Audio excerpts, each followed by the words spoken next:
Now, former Extinction Rebellion spokeswoman Xeon Lights exuded a characteristic that all honest people embrace when they learn that they have been misled, providing an insight to what it's like to be a young person in the grip of a terrifying environmental cult.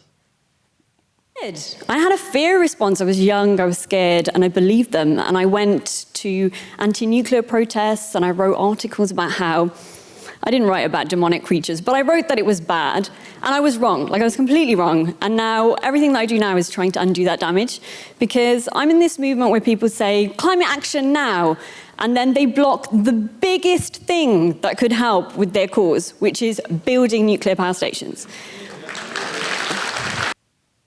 I was wrong. How often do you hear that these days? Fellow environmentalist and best-selling author Michael Schellenberger, a friend of Xeon Lights, explained the catastrophic cost of battery power.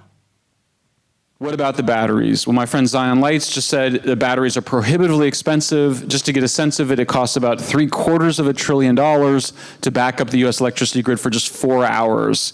We don't need to back up the grid for 4 hours. We need to back it up if you're relying on solar and wind for weeks or months, because there are periods of time where there's no sunlight and no wind, including often at night. Californians, funny thing about night. The other funny thing about night is that's when you need to turn the lights on. These are all issues that concern Queensland Senator Matt Canavan, but that's not the only reason he argues for them in the National Parliament. But I've only got convictions because I meet people like you on the street and who say they support what I say. And so I ignore those lefties, I ignore my Wikipedia page, and I do what I think you want and what the people I represent want in Canberra. And we've had, today, it is sometimes easy to get a little bit dispirited because we have faced very challenging times around the world, and we've heard about that today. But I want to start with some good news today, some good news that happened this week. This week, myself and Senator Alex Antich and Senator Jacinta Price and 6 other senators introduced legislation to remove the ban on nuclear energy in Australia.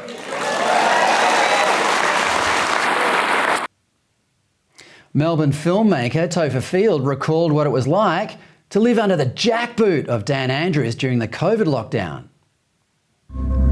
As the pandemic wore on, we saw arrest after arrest of those who spoke up, and especially of those who protested. As I continued speaking out, as I kept publicly declaring that I was going to protests and calling for others to join me, I knew that it was only a matter of time before they came for me. And as it turns out, they came for a lot of people. The Institute of Public Affairs Education spokeswoman Bella de Brera explained just what our schools have become. Our schools are no longer schools. They're state-sanctioned indoctrination camps where your children are being inducted into the climate change cult, the radical gender theory cult, and a cult of nihilistic self-loathing.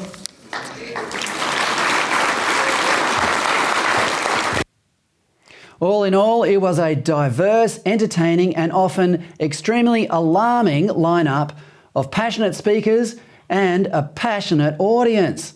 I hope you can join me at next year's CPAC.